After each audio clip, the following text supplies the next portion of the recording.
नमस्कार, मैं हूं बॉबी और आप देख रहे हैं एशियन स्काई न्यूज।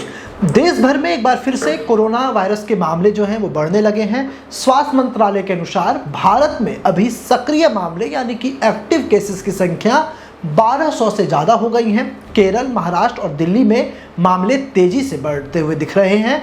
इसी को देखते हुए सभी राज्यों को निगरानी बढ़ाने के निर्देश दे दिए गए हैं। दिल्ली के राम मनोहर लोहिया यानी कि आरएमएल हॉस्पिटल की बात करें तो यहां पर कोविड आइसोलेशन वार्ड बनाया गया है। बीते दिनों यहां 4 मरीज भर्ती थे, लेकिन 2 मरीजों की रिपोर्ट अब निगेटिव आने के बाद अब 2 ही मरीज हॉस्पिटल में बचे हैं।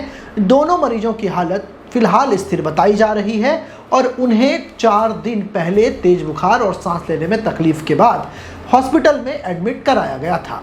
अगर बात करें मरीजों के परिजन की तो उन्होंने क्या कहा उस पर भी नजर डालते हैं। दरअसल राम मनोहर लोहिया हॉस्पिटल में भर्ती एक मरीज के बेटे अनुज द्विवेदी ने बताया कि उनकी मां को पहले किडनी में इन्फेक्शन था, उसके बाद अचानक सांस लेने में तकलीफ हुई और बाद में तबीयत बिगड़ गई। वहीं अनुज का कहना है कि एक मरीज के परिजन है अनुज, उनका कहना है कि पहले हम उन्हें एक निजी हॉस्पिटल लेकर के गए, लेकिन हालत बिगड़ने पर उन्हें आरएमएल हॉस्पिटल रेफर कर दिया गया। यहाँ कोविड वार्ड में पहले से 4 मरीज थे, अब 2 मरीज हैं। मेरी माँ की रिपोर्ट पिछले 3 दिनों से लगातार पॉजिटिव आ रही है, इसलिए वो अभी भी हॉस्पिटल में भर्ती है। हालांकि अब उनकी तबीयत ठीक है और कोई ज़्यादा दिक्कत की बात नहीं है। साथ ही मरीज के परिजनों ने बताया कि जो मरीज है वो कोविड की दोनों वैक्सीन लिए हुए हैं और पिछले दिनों जो कोविड की वेव आई थी वो उसमें संक्रमित भी नहीं हुए थे। अब इस पूरे मामले पर जो नोडल ऑफिसर हैं डॉक्टर पवन कुमार यादव, उनका भी बयान सामने आया है।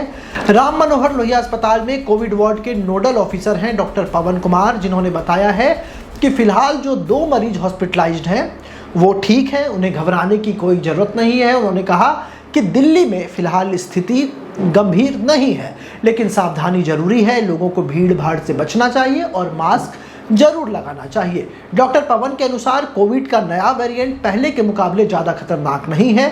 इसके लक्षण आमतौर पर खांसी और बुखार हैं। ये कितनी तेजी से फैल रहा है इस पर अभी कुछ साफ नहीं कहा जा सकता, लेकिन आईसीयू की ज़रूरत नहीं पड़ रही है। डॉक्टर पवन का कहना है कि दूसरी लहर के मुकाबले इस बार मरीजों को ऑक्सीजन वेंटिलेटर या आईसीयू की जरूरत नहीं पड़ रही है, उन्हें सामान्य वार्ड में रखा जा रहा है। अस्पताल की तैयारियों के बारे में डॉक्टर्स का कहना है कि ऑक्सीजन प्लांट पहले से मौजूद हैं, स्टाफ और बेड की संख्या भी पर्याप्त है। जरूरत पड़ने पर बेड की संख्या एक दिन में 100 से बढ़ाकर 400 तक की जा सकती है। कोविड के लिए आइसोलेशन सेंटर बनाया गया है। फिलहाल अस्पताल में कोविड मरीजों के लिए 9 बेड रखे गए हैं। सभी जरूरी उपकरण और मैन पावर भी वहां पर मौजूद है।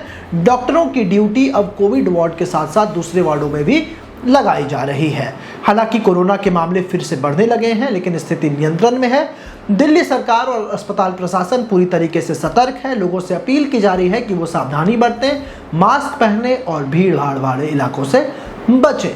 बहरहाल ये थी दिल्ली की अपडेट। लगातार मामले बढ़ते जा रहे हैं। अगर आप भी दिल्ली से हैं तो अपना पूरा ख्याल रखिए, अपने बाल बच्चों का, अपने परिवार का ख्याल रखिए। यदि कहीं पर आप भीड़ भाड़ वाली जगहों में जा रहे हैं तो मास्क पहनना ना भूलें।